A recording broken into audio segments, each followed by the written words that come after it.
amado y amada del Señor.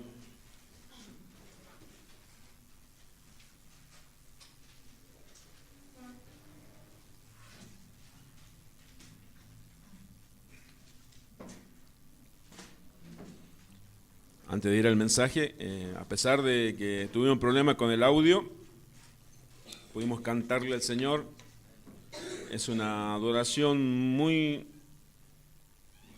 bíblica y muy linda que hoy mi hija pudo interpretar, y lo más hermoso que nació del corazón de ella, cantar al Señor, y no ya con el audio de la canción, sino con una pista hasta que tengamos los músicos y con la voz de ella.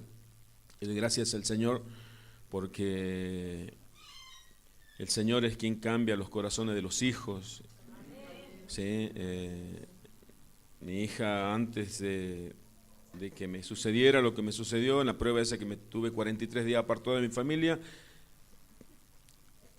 puedo testificar brevemente, y para la gloria del nombre del Señor, mi hija tenía un corazón rebelde y alejado totalmente de Dios.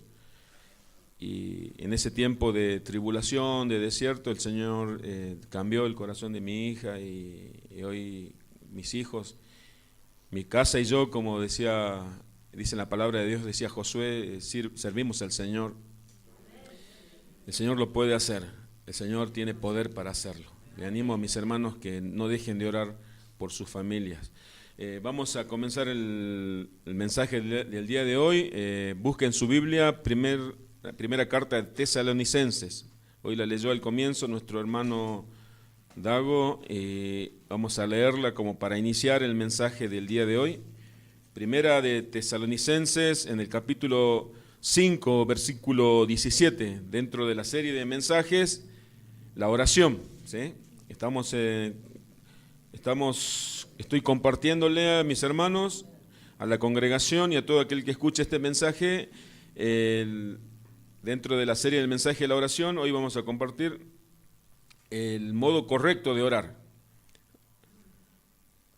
Primera de Tesalonicenses, en el capítulo 5.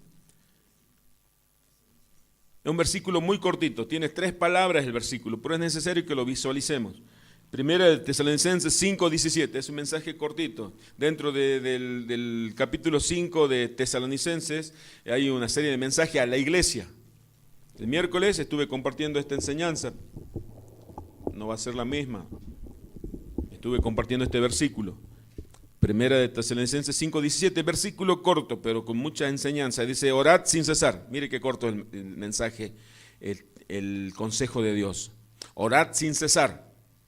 En otra versión dice, no dejen de orar. En otra versión dice, oren en todo momento. El consejo de la palabra de Dios para la iglesia es, orad sin cesar, no dejen de orar. Oren en todo momento. No es sugerencia.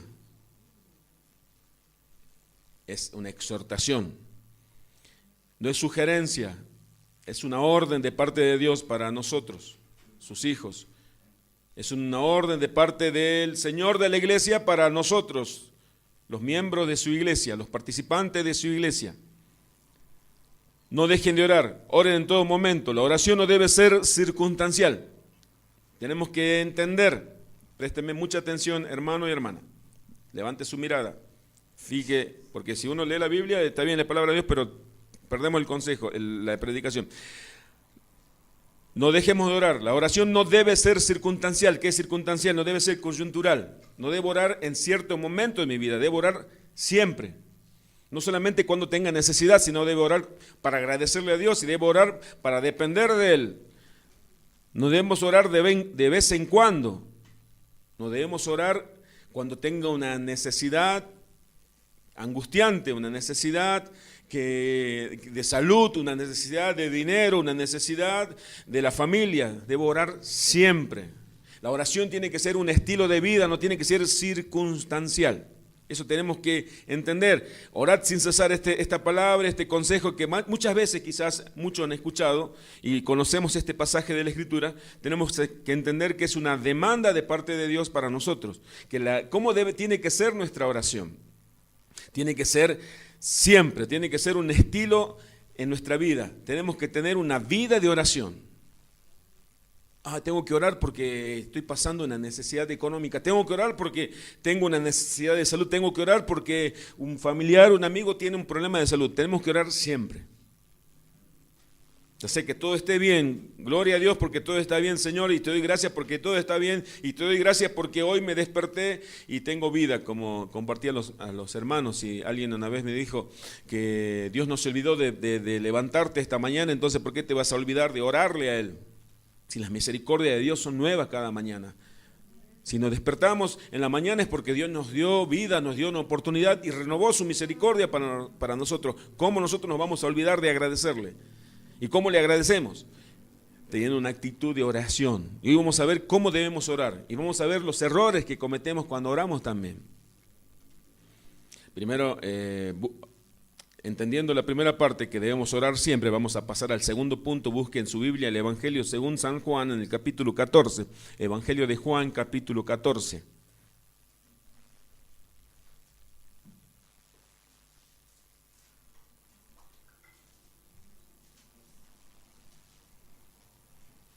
Evangelio de Juan, capítulo 14.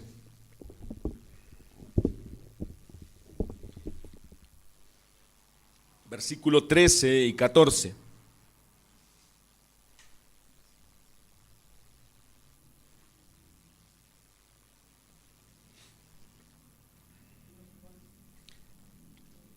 Juan 14, 13 y 14 vamos a leer. ¿Lo encontró? Amén. Y dice, y todo lo que pidierais al Padre en mi nombre, esto lo dijo Jesucristo, lo haré, para que el Padre sea glorificado en el Hijo. Versículo 14 dice así, y si algo pidierais en mi nombre, yo lo haré. Hasta allí nomás. Jesús dijo, todo lo que ustedes pidan al Padre en el nombre de Jesús, en mi nombre, dijo Jesús, lo voy a hacer. Jesús lo va a hacer. Para que el Padre sea glorificado en el Hijo, en Jesucristo.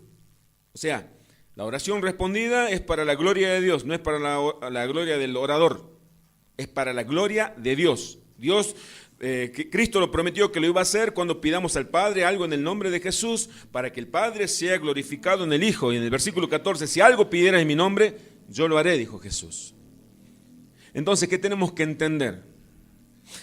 Entendiendo y sabiendo ya que nuestra bendición es total y es en Cristo Jesús y es celestial, está en los cielos, pero nosotros estamos aquí en la tierra y esa bendición tan grande y total se tiene que manifestar en nuestra vida hoy y ahora. Dios determinó y Dios dijo que esa manifestación de la bendición, la manifestación del poder de Dios en nuestra vida se va a hacer por medio de la oración. Todo lo que nosotros necesitamos lo tenemos que pedir por medio de la oración. Recordamos que Jeremías, Dios le dijo, Jeremías, clame a mí y yo te voy a responder. Y te mostraré cosas grandes y ocultas que tú no conoces. Por medio de la oración, Jeremías, estás pasando necesidad, orá, clama, que yo te voy a responder. Jesús dijo, todo lo que le pidamos al Padre en mi nombre, dijo Jesús, yo lo haré para que el Padre sea glorificado en el nombre del Hijo. La oración es el medio. Nuestra lamentación no es el medio. Nuestro llanto no es el medio. La oración. Es más, voy a decir algo y espero que lo entiendan bien. El congregarse no es el medio. La oración. Yo puedo venir a congregarme y no orar y nada va a pasar. Siempre permítame que le cuente algo, lo que dice la Biblia en un rey de Israel, de Judá, Ezequías, pasando un momento difícil en su vida, en su reinado, amenazado por un rey sirio llamado Senaquerib, acosaba al pueblo de Dios con amenazas. Entonces el rey de Judá, Ezequías, dijo, voy a sacar todo el oro, las riquezas que tengo del templo, las voy a dar a este enemigo para que se vaya, no nos moleste más. Fracasó el modo del rey y el enemigo se agrandó más porque ya tenía riqueza y ahora dijo, bueno, me tiene miedo, vamos por más. Y fue por más, y estoy abreviándole bastantes versículos de la Biblia, y fue y lo humilló al rey. Entonces el rey, ¿qué dijo? Lo humilló públicamente, y se burló de los soldados que tenía y del ejército que tenía, de la fortaleza que tenía, se burló. El rey sirio, enemigo, llamado Senaquerib, que representa a Satanás. El rey entonces dijo, voy al profeta que me dé una palabra. Fue el profeta Isaías, un profeta genuino de Dios. Y el profeta le dio una palabra de Dios, le dijo, Dios se va a encargar de tus enemigos y Dios va a matar a tu enemigo, y el rey Senaquerib va a ser muerto por sus propios hijos en su propia tierra. Él va a huir y va a volver a su tierra, y allí los hijos lo van a matar. Y salió de la casa del profeta Isaías, el rey Ezequías, y todo seguía igual. Nada había cambiado. Ya tenía una promesa de parte de Dios, pero la promesa no se cumplía y seguían las amenazas. Y dice que el rey, el enemigo le mandó una carta al rey Ezequías y mandó con un mensajero. Ese mensajero leyó la carta en público y sintió más vergüenza aún el rey que Ezequías, porque se burlaban de él y se quedó como un rey débil, un rey sin poder, un rey temeroso. Entonces el rey, dice que el rey Ezequías fue con la carta de humillación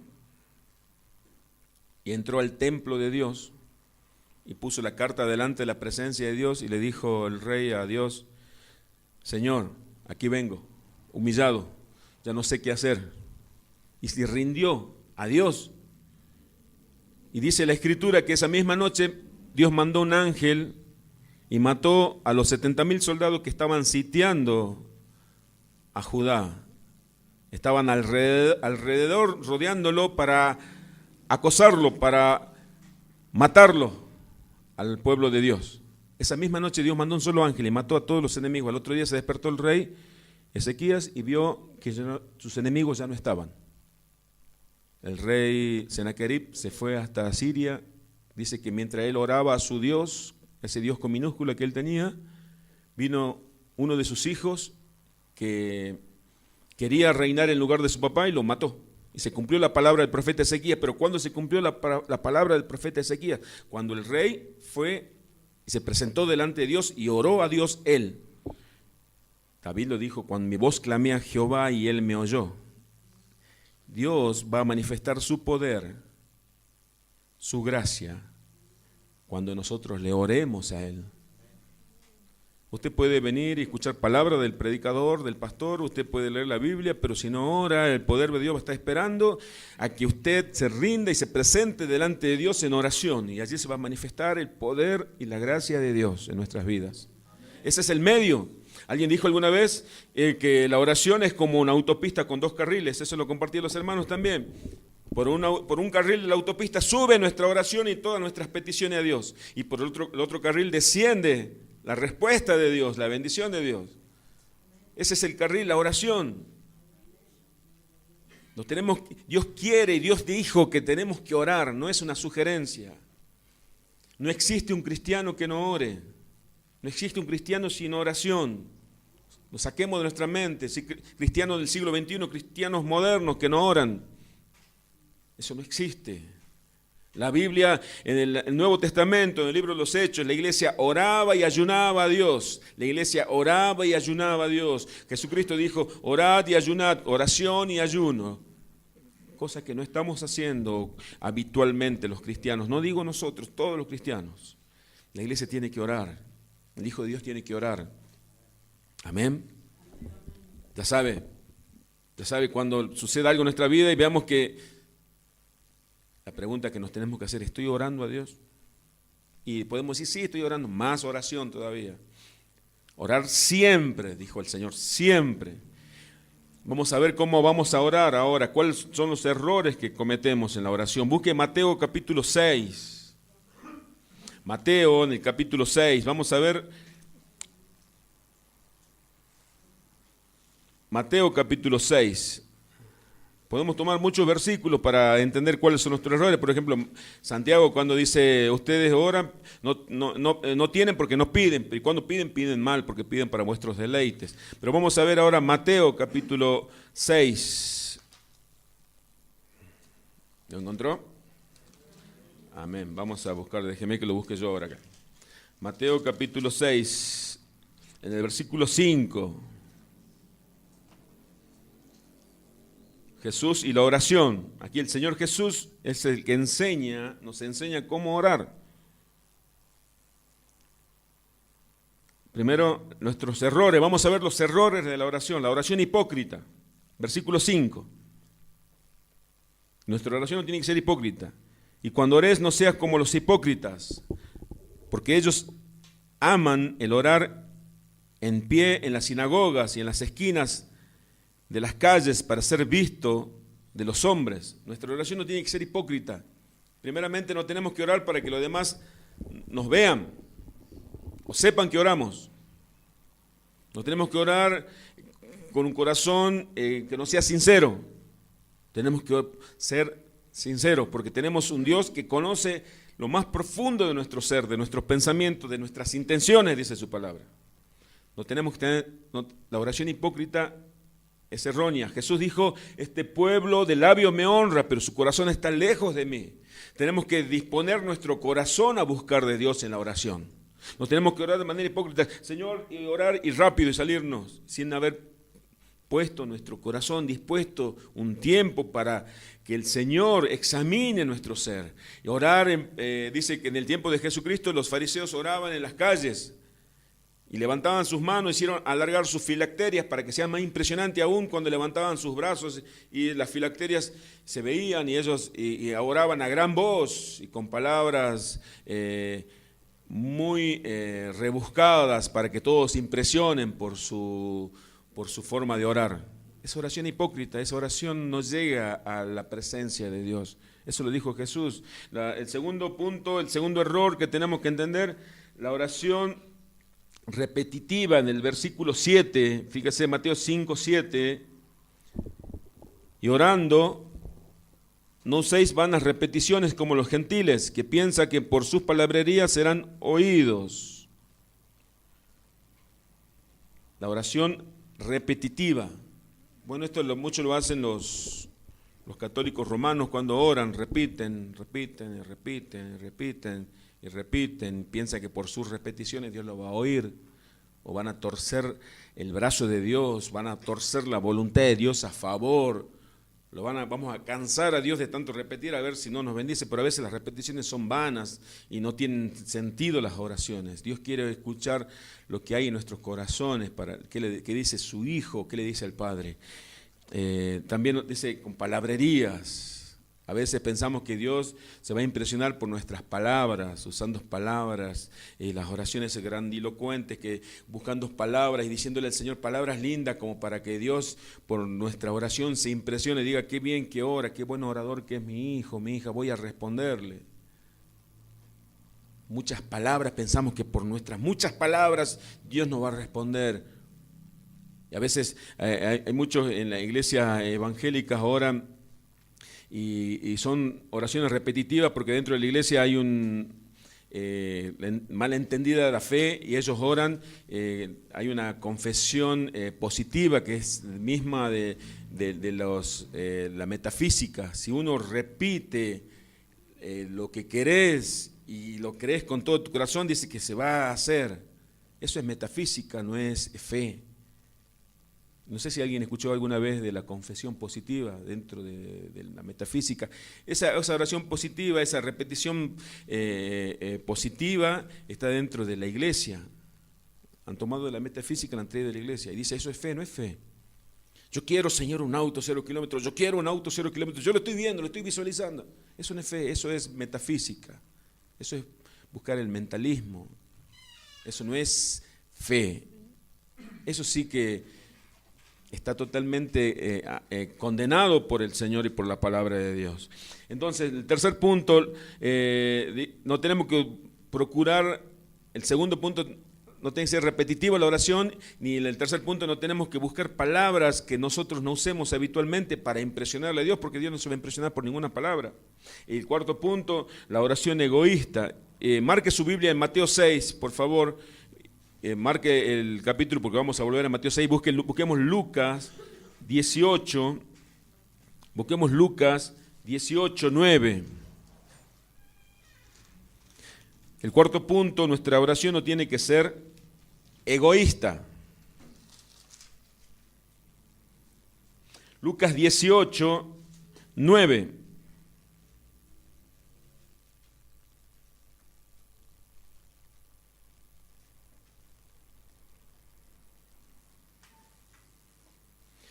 Lucas 18, 9. ¿Lo encontró? A uno que confiaban en sí mismo como justo y menospreciaban a los otros, dijo también esta parábola. El Señor Jesús enseñó esta parábola, versículo 10. 2 hombres subieron al templo a orar, uno era fariseo y el otro era publicano. El fariseo, puesto de pie, oraba consigo mismo de esta manera: Dios, te doy gracias porque no soy como los otros hombres, ladrones, injustos, adúlteros, ni aun como este publicano. El fariseo decía, el versículo 12, ayuno 2 veces a la semana, doy diezmo de todo lo que gano, mas el publicano, estando lejos, no quería ni aun alzar los ojos al cielo, sino que se golpeaba el pecho diciendo: Dios es propicio a mí, Dios es propicio a mi pecador. Versículo 14 dice: os digo que éste descendió a su casa justificado antes que el otro, porque cualquiera que se enaltece será humillado, y el que se humille será enaltecido. La oración egoísta. Versículo 11, fíjese lo que dice. El fariseo, puesto de pie, oraba consigo mismo. La oración egoísta, uno ora para uno mismo. Dice que este fariseo no oraba ni siquiera a Dios, oraba para él. Oraba consigo mismo. Esa oración egoísta, cuando estamos, nuestro mundo y nuestro Dios somos nosotros mismos. Esa oración egoísta es errónea. La oración egoísta no está de acuerdo a la Escritura, de acuerdo a la voluntad de Dios. Nuestra oración tiene que ser una oración como el Señor Jesús. Vamos a ver a continuación cuál es la forma correcta de orar. Ya vimos, voy a repasar los errores. La oración hipócrita, la oración repetitiva, la oración con muchas palabrerías y la oración egoísta. Eso es error. Y tenemos que examinarnos cómo estamos orando. Si nuestra oración es hipócrita, estamos orando para que todos escuchen, todos sepan que nosotros oramos. O como en muchas iglesias hacen oraciones y todos oran en la congregación. Y pensamos que de esa manera el hermano que está al lado dice: ¿cómo ora este hermano?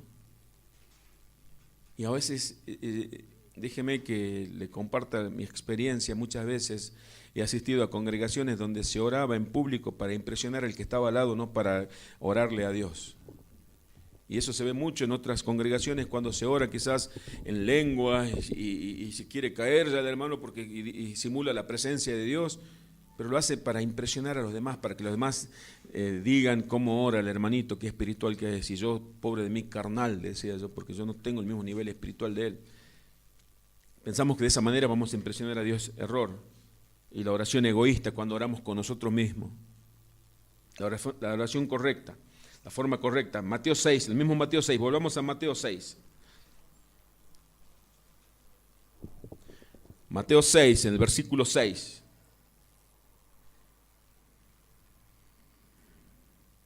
Mateo 6, 6. Mas tú, cuando ores, entra en tu aposento. Esto lo dijo Jesús. Y cerrada la puerta, ora a tu Padre que está en secreto.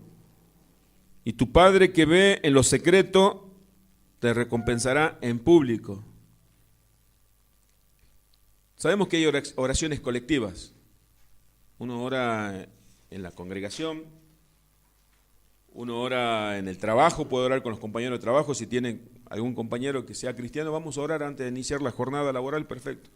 Uno puede orar en el colegio, uno puede orar en la calle, uno puede orar con los amigos, la esposa puede orar con el esposo, y está bien. Jesús dijo dentro de la oración colectiva que si dos se ponen de acuerdo y el Padre va a concederle la petición. Amén. La oración congregacional está bien, pero es importante la oración personal. La oración personal con Dios. Y déjame que le diga que la oración al inicio de la jornada, al inicio de la mañana, al inicio del día, es la oración. Alguien dijo alguna vez que es, para entender la importancia de la oración, una casa donde no hay electricidad, esa electricidad que viene, que tiene en todo un barrio, sino una casa de campo alejada que tiene un, ¿cómo se llaman los equipos? Los generadores, gracias. Que de noche se apaga porque no se usa, se apaga el generador de noche y de mañana temprano se enciende. Y durante el día está todo encendido y durante el día uno usa el tele, la mujer usa el lavarropa, o el hombre usa un electrodoméstico de la casa. Ya hay electricidad en toda la casa porque se encendió el generador a la mañana. Nuestra oración tiene que encender el generador a la mañana. Tenemos que orar y presentarnos delante de Dios y orarle a Dios y presentarnos nosotros y presentar nuestra vida delante de Dios y pedirle a Dios que guarde nuestro día. Entonces nosotros durante el día tenemos que orar también. Y la oración que sea la oración del almuerzo, nuestra oración del almuerzo tiene que ser: Señor, gracias por los alimentos, porque ya le agradecí a la mañana. Tiene que ser, quizás la oración sea breve. ¿Cuántos recuerdan cuando Jesús hizo un milagro? La oración de Jesús cuando sanó a muchos le dijo: levántate. Y no dijo: Señor, Padre, en el nombre de Jesús. Y la oración larga, porque él ya estuvo con el Padre en la mañana temprano. Ya el generador se había encendido a la mañana. Entonces durante el día lo único que hizo, pidió al Padre: Padre, te pido que lo sanes. Al que no oía le dijo: escucha. Al leproso: ¿le quieres sanarme? Sí quiero. Le dijo nada más: ya está, sí quiero. La oración de Jesús, 3 palabras. Y fue sano de lepra. ¿Por qué? ¿Y por qué cuando nosotros tenemos que orar a veces por alguien, por un enfermo, alguien que tiene necesidad, y las oraciones son largas? Señor, te ruego que lo sanes, Señor. Eso demuestra, alguien dijo que las oraciones largas en público demuestran las oraciones cortas en privado. Las pocas oraciones en privado. Jesús, cuando fue a resucitarlo a Lázaro, él dijo: voy a hacer una oración, Padre, pero para que ellos crean, porque él ya había estado con el Padre, ya sabía que era la voluntad del Padre. El Padre ya le había dicho en ese momento de intimidad en la mañana qué es lo que iba a ocurrir en el día, y Jesús sabía lo que iba a ocurrir. Entonces Jesús, él podría haber dicho: Lázaro, levántate y anda, o le dice Lázaro, y Lázaro iba a resucitar y iba a salir. ¿Por qué? Porque él tenía un estilo, una vida de oración. A veces nosotros, se nos dice orar, y hay una persona que necesita, y capaz no es que yo voy a orarle 5 minutos a la persona y voy a tratar de esforzarme como para que Dios haga algo, cuando no se trata de esa manera. Yo tengo que estar en el secreto con el Señor antes. Por eso dice la Escritura en la oración personal, usted, en el versículo 6, cuando ores, entra en tu aposento y cerrado la puerta, ora a tu Padre que está en lo secreto, y tu Padre que te ve en lo secreto te recompensará en público. Eso pasó en la vida de Jesús. Jesús estaba en el secreto, Jesús oraba con su Padre en lo secreto. No estaba Pedro, Juan, ni Jacobo, ningún discípulo. Y después, cuando Jesús caminaba durante el día y se encontraba con alguna persona que necesitaba de la manifestación del poder de Dios, Jesús, 2, 3 palabras y ocurría el milagro. A veces cuando decimos: hermano, ore por el almuerzo, y las oraciones, y oran por la vaca, por el que crió la vaca, ora por los niños del África, y ora por todo, y la oración larga, y cuando vamos a comer la comida está fría. Todo ora. ¿Por qué? Y eso indica que no oró a la mañana. Porque a la mañana yo le agradezco a Dios por todo, por la provisión, le agradezco a Dios por todo. Y cuando voy a comer le digo: Señor, gracias por estos alimentos. El Señor es mi pastor, nada me hace faltar. Amén. Y a veces me queda mirando y decir: hasta ahí nomás orás, tan cortita la oración. Y ya le oré en el secreto al Señor. Nosotros tenemos que orarle en el secreto, tenemos que tener en el secreto. Y póngase, usted oró a la mañana y presentó a sus hijos delante del Señor, y usted durante la mañana recibe un mensaje, su hija le dice: mamá, ora por mí que estoy por rendir. Señor, oro por mi hija, ya está. ¿Ya oré, hija? Y tan cortita la oración. No, ya oré en la mañana por mi hija. Y hoy digo, para que intervenga el poder de Dios: Señor, te pido por mi hijo, te pido por mi hija. Señor, te pido por mi esposo, por mi esposa. Con decir: Señor, te ruego que guardes a mi esposo, a mi esposa, o a mi hijo, a mi hija. Con esas palabras usted ya oró. Pero también ya oró a la mañana primero, ya tuvo su tiempo en los secretos del Señor. Dice: lo que nosotros hacemos en los secretos, la recompensa va a ser en público.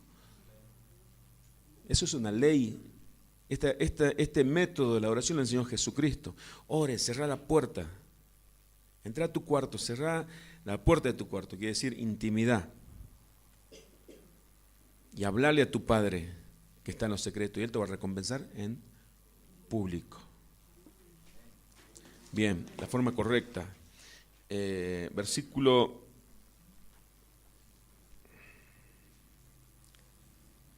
9.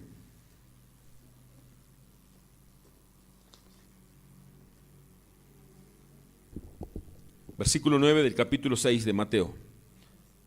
Vosotros, pues, oraréis así. 2 puntos. Todos conocen el Padre Nuestro, ¿verdad? Venimos de la Iglesia Católica Romana, nos enseñaba, y toda la religión cristiana, sabemos que la oración enseñada por Jesús es el Padre Nuestro.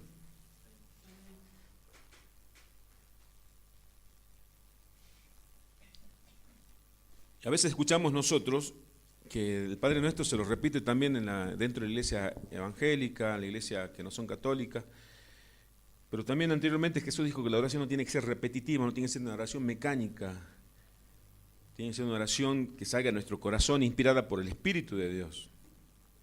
Entonces no podemos decir Padre Nuestro que estés en los cielos, santificado sea tu nombre. Estamos repitiendo. ¿Y por qué Jesús dice ustedes oren así? Cuando Jesús dice ustedes oren así, indica el modelo. Así es un adverbio de modo. No dijo repitan las mismas palabras, sino el modo de orar. Ustedes, fíjense lo que dice el versículo 9, ustedes oren así. Es un adverbio de modo. Usa un adverbio de modo para indicar el modelo de la oración. ¿Y cuál es el modelo de oración? Primero, la filiación. ¿Cómo enseñó a orar Jesús? Vosotros oraréis así, 2 puntos. Padre nuestro que estás en los cielos, filiación. Dios es mi Padre. La oración a quién va dirigida, la carta a quién va dirigida. En el sobre ponemos al Padre. A veces en alguna iglesia oraba, dice, no sé si orar a Jesucristo, al Espíritu Santo, ¿a quién oro? ¿A quién oro? El Padre, Jesús dijo al Padre. Padre nuestro, nuestro Padre está en los cielos, a la diestra del Padre, ¿quién está? Jesucristo, el Espíritu Santo está en nosotros. La manifestación de Dios está en nosotros por medio de su Espíritu Santo. Amén. Padre nuestro que estás en los cielos, dijo, Dios es nuestro Padre. Nosotros no somos extranjeros ni advenedizos. Papá, Padre mío que estás en los cielos. Después viene el segundo punto, es la adoración. Santificado sea tu nombre, dijo, pero la adoración, adorarle a Dios, la adoración es adorarle por lo que Él es. Dios es poderoso, los atributos de Dios, Dios es misericordioso, Dios es grande. Recordar los atributos, adorarle, o sea, reconocerle que Él es Señor, Él es Rey, soberano. Esa es la adoración. Adoración es reconocer a Dios lo que Él es. Y si no lo reconocemos, Dios sigue siendo Dios. Dios es Dios. O sea, la oración enseñada por Jesucristo es primero o dirigida al Padre. Padre, es muy personal, cada uno lo verá a Dios, pero el modo es este. Y después de nombrar al Padre, tenemos que adorarle. A veces nosotros oramos de la siguiente manera, el error es el siguiente. Padre, te pido, ahí nomás le ponemos la lista de peticiones. No, Jesús no dijo que sea así. Adoremos a Dios, aprendamos a adorarle. Santificado sea tu nombre, es el modo, es adoración. Primero adorarle a Dios. Señor, adorarle. Señor, sos grande, misericordioso, bueno, todopoderoso. No hay nadie como tú, Señor. La adoración. Después de la adoración viene la sumisión. ¿Qué dice en el versículo 10? Venga a nosotros tu reino, hágase tu voluntad en el cielo, así también en la tierra. Ahí hay una gran controversia con muchos hermanos. Muchos en la religión evangélica dice que el reino del Señor es aquí y ahora. No, Si dice, venga tu reino, porque el reino no está acá en la tierra. Pero nosotros le pedimos que Dios, el poder de Dios intervenga en nuestras vidas, que el Dios reine en mi vida. La sumisión, yo me someto al reinado del Rey. Venga tu reino, porque a continuación dice, hágase tu voluntad.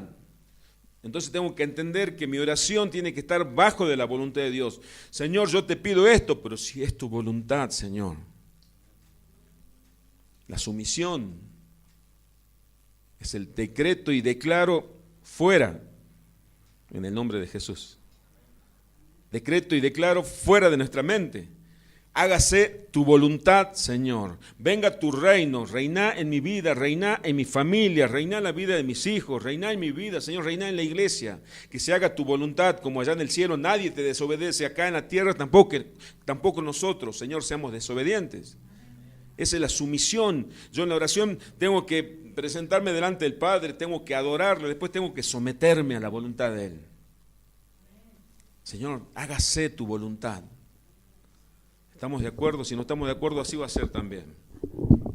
Dios nos va a enseñar a que aprendamos que así tiene que ser. Venga tu reino. Hágase tu voluntad.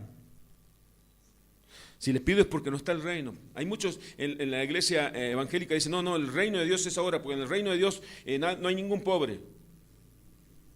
Jesús dice, no tenía dónde asentar su cabeza. En el reino de Dios no hay enfermo, y dice Pablo que estaba enfermo, Timoteo estaba enfermo, y muchos discípulos del Señor estaban enfermos. El reino de Dios está en los cielos, pero Dios reina ahora por medio de su Espíritu, en mi corazón, en mi familia, en mi casa, yo establezco el reino de Dios. El reino de Dios es espiritual, el reino de Dios consiste en paz y justicia. El reino de Dios no es visible, es la paz, es la manifestación que Dios está en mi vida. Señor, yo te pido que mi vida se someta a tu voluntad en oración. El tercer punto, ahora sí, la petición, versículo 11. ¿Qué dice el versículo 11? Danos el pan nuestro de cada día. El pan nuestro de cada día, dánoslos hoy. El pan es algo, una necesidad básica que todo tiene, la comida diaria. ¿Por qué no le piden, Señor, dame el pan para todo el mes? Hago una oración al comienzo de mes, después no oro más y vuelvo a orar, renuevo la oración en el comienzo del próximo mes. Todos los días, Señor, todos los días dependo de lo que me des. Quiere enseñarnos. Danos, Señor, lo que necesito hoy. Ahí usted saca el listado de petición, saca la hojita con todas las peticiones. Señor, ahora sí, te pido por mi familia, te pido por mis hijos, te pido por la iglesia, por mis hermanos, Señor. La oración no tiene que ser egoísta. Señor, te pido por lo que tiene necesidad. Señor, te pido por mi amigo que está en una necesidad. Señor, te pido por mi compañero, Señor. Ahí. Eso nos enseñó Jesucristo. Al Padre, adoración, sumisión, petición. Y luego de eso viene el versículo siguiente cuando dice, y perdónanos nuestras deudas como también nosotros perdonamos a nuestros deudores. Perdona, Señor, nuestros pecados. Le pedimos perdón al Señor por nuestros pecados ahí. Fíjese, después de que le pedimos nuestras necesidades, le pedimos a Dios perdón por nuestros pecados. Pero también le decimos, Señor, perdona nuestros pecados, así como yo también tengo la responsabilidad, la obligación de perdonar a aquellos que me ofendieron a mí. Como dijo al comienzo el hermano, que tenemos que arreglar las cuentas con Dios, antes de llevar la ofrenda, tengo que arreglar con mi hermano. Porque si no, esa ofrenda no tiene validez delante de Dios. Yo tengo que orar a Dios en la oración. No existe no existe el cristiano sin oración, tampoco existe un cristiano sin perdón.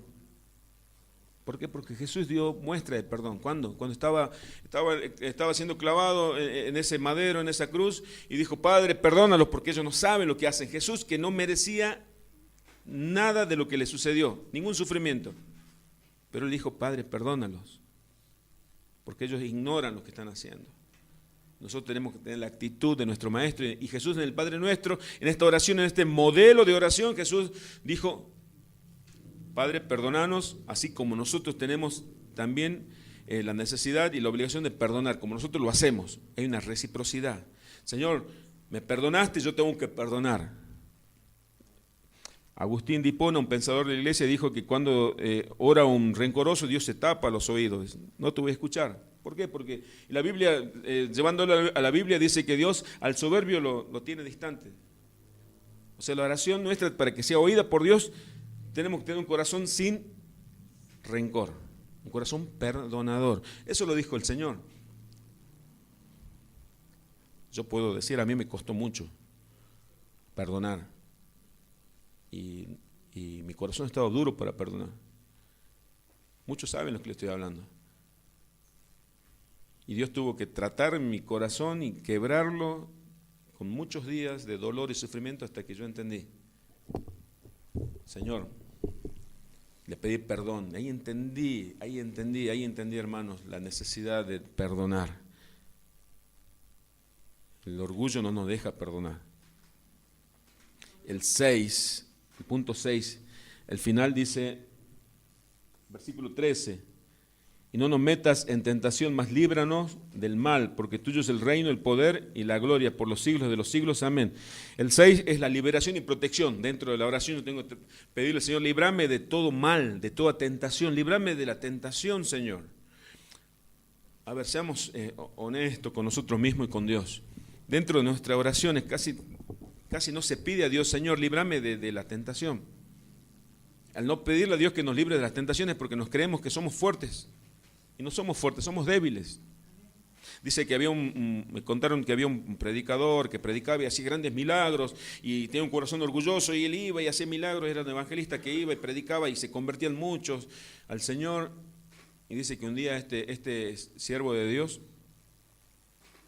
fue a un lugar y le picó un mosquito y cayó enfermo con dengue, estaba en gravísimo estado, estaba en terapia intensiva y los médicos pensaban que se iban a morir. Y cuando dice que Dios le habló a su corazón, ¿vio cuando Dios le habla al corazón nuestro? No habla a nuestro corazón, es que no es a veces con voz audible, no es el corazón, a la mente, a la conciencia nuestra.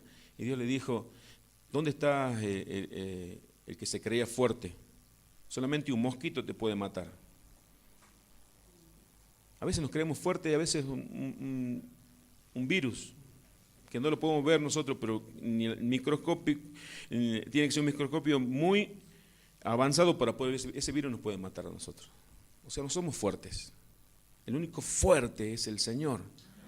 Señor, líbrame de toda tentación, líbrame de todo mal, porque tuyo es el reino, el poder. Tuyo es el poder, no es mío, es tuyo el poder.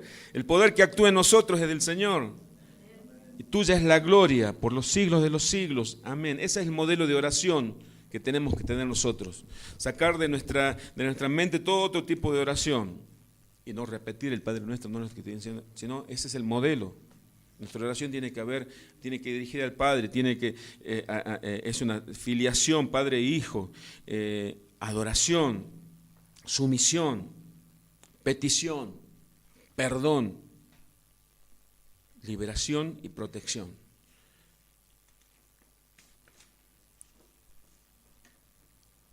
Vayamos ahora a Mateo 21, vamos a hacer el otro punto del mensaje, de esta enseñanza. Mateo 21.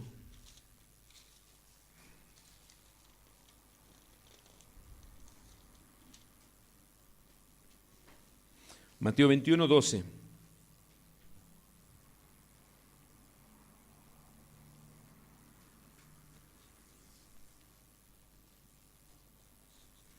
Mateo 21, 12 dice así, ¿me encontró?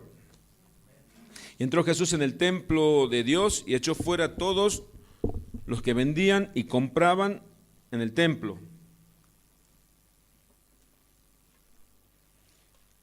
Y volcó las mesas de los cambistas y las sillas de los que vendían palomas, y les dijo, escrito está, mi casa de oración será llamada, mas vosotros la habéis convertido, la habéis hecho cueva de ladrones. Mi casa de oración. ¿Qué le quiero decir con esto, hermanos? ¿Qué nos enseña la palabra de Dios con esto? Que nosotros somos la casa de oración, nosotros, cada uno de nosotros. ¿Y qué hizo Jesús con esa casa de oración? La limpió, la purificó. Es necesario que nuestro corazón esté limpio para que el Señor habite en nuestro corazón y nuestra vida sea realmente una casa de oración. Jesús purificó el templo. Después continúa el relato en el versículo 12 en adelante. Dice que Jesús volcó las mesas de los cambistas, tiró todo, sacó todo lo que no había, que no tenía que estar en el templo. Lo que hace cuando el reino de Dios llega a nuestras vidas, Dios saca todo lo que no corresponde, todo lo que no le agrada a Dios de nuestra vida. Porque nosotros nos rendimos a Dios en oración, nos sometimos. Venga tu reino, hágase tu voluntad en mi vida. Y cuando usted comience a orar de esa forma, hermanos y hermanas, ahora lo voy a mirar a los ojos a todos, no nos extrañemos de que comiencen a suceder cosas, de que algunas personas que estaban cerca nuestro ya no estén. No nos extrañemos que comience a cambiar nuestra vida. Un breve testimonio, permítame que le cuente. Yo cuando entendí ese venga tu reino, y no era el reino, las cosas visibles, el oro y las joyas y los lujos que le pedí a Dios, sino que Dios reine en mi corazón, fue cuando comencé a servirle a Dios. Venga tu reino, le dije un 31 de diciembre a Dios. Los primeros días de enero me estaban clausurando todo el negocio, estaban llevando toda la mercadería que tenía. Y entendí que Dios me dijo, servime. Venga tu reino. Y yo entendía que cuando le dije, venga tu reino, pasó lo que pasó con Jesús entró al templo.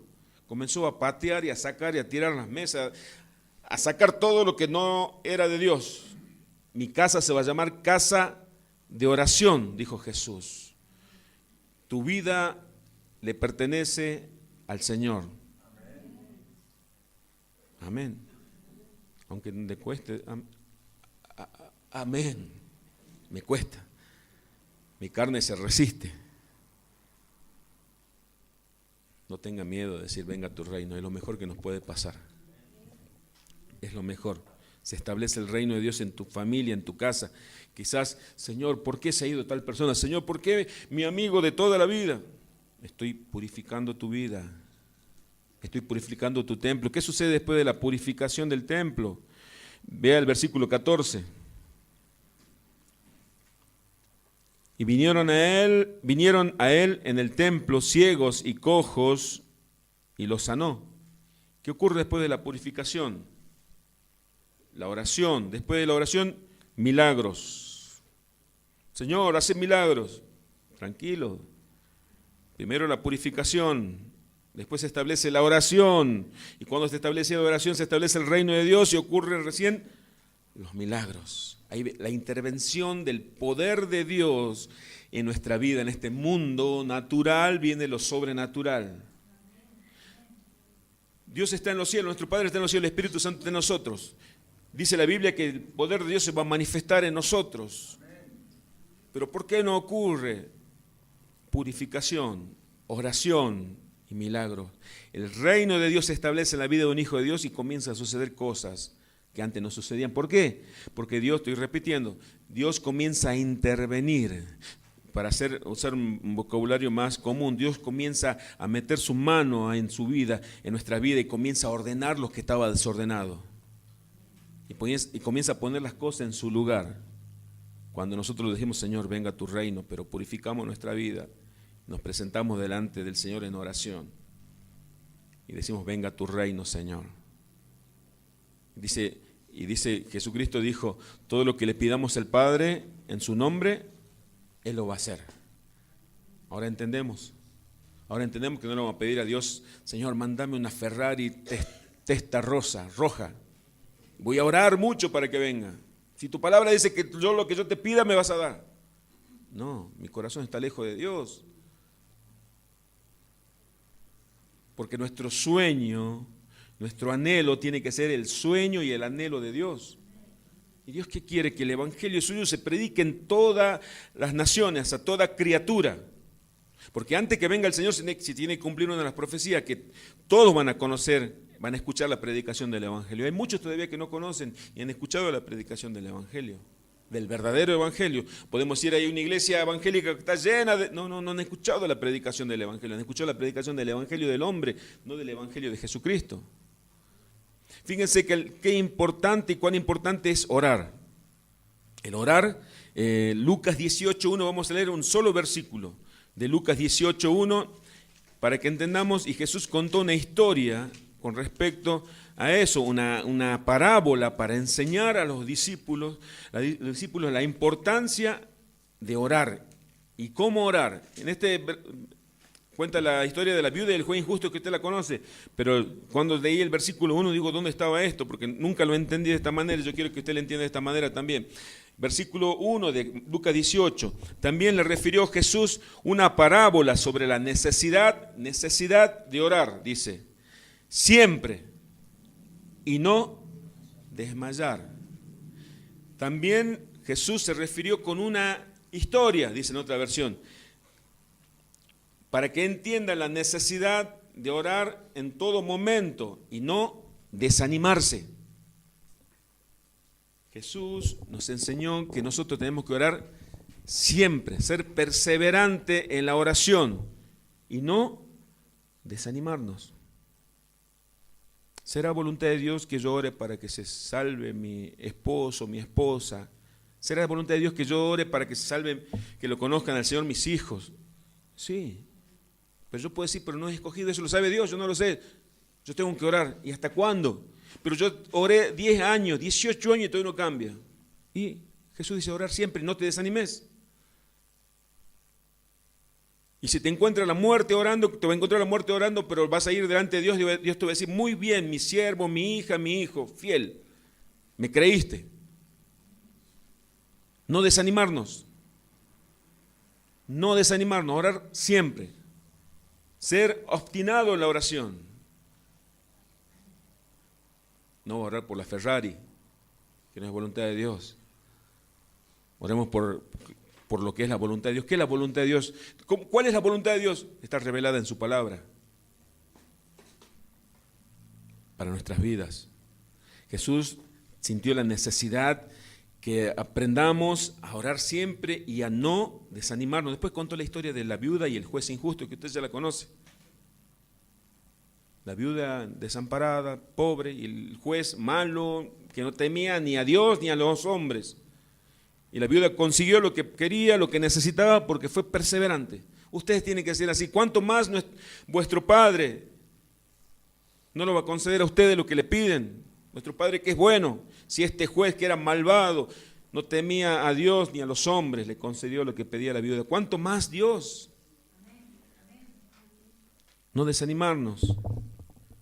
Hermanos, a veces nosotros decimos dentro de la oración, Señor, Señor, interviene en nuestras vidas. Cuando en la palabra de Dios nos manda, por ejemplo, a perdonar, y no hay una actitud de perdón en nuestras vidas. Cuando la palabra de Dios nos manda a ser generosos y no hay una actitud de generosidad. Porque nuestra carne, primero tenemos que entender que no tiene un orgullo que no quiere perdonar. Nuestra carne tiene una mezquindad que no quiere dar. Nuestra carne tiene, como es ego, es Dios, con minúscula, quiere que le sirva y no quiere servir. No hay una actitud de servicio. ¿Y cómo hacemos para cumplir las demandas y los mandatos de Jesucristo? En la carne es imposible. No es difícil, es imposible. Pero en el Espíritu sí todo es posible. Y como nosotros somos Espíritu, y como nacido en el Espíritu, que tenemos un cuerpo de carne, entonces el vivir el Evangelio no va a ser costoso, no va a ser mandamientos gravosos, sino que van a ser agradables. Mejor es dar que recibir, dice la palabra de Dios. Y ahora voy a terminar y mi hermano va a hablar sobre la ofrenda, que a veces suena tan poco espiritual. Y la ofrenda es lo más espiritual de Génesis, comienza el Génesis con la ofrenda y termina Apocalipsis hablando de la ofrenda. Dad se os dará, medida buena, apretada, remecida, rebosando, darán en vuestros regazos para que con la misma medida con que medís os volverán a medir. La ofrenda no es a veces pensamos que la ofrenda es una ayuda, una ayudita. La ofrenda no es una colaboración, la ofrenda es una obligación de un corazón agradecido, obligados por amor. Ninguno dé por necesidad ni por obligación. Dios ama al dador alegre. Le voy a invitar a mi hermano que esté pasando y orando por la ofrenda. El Señor les bendiga. Muchísimas gracias por su atención.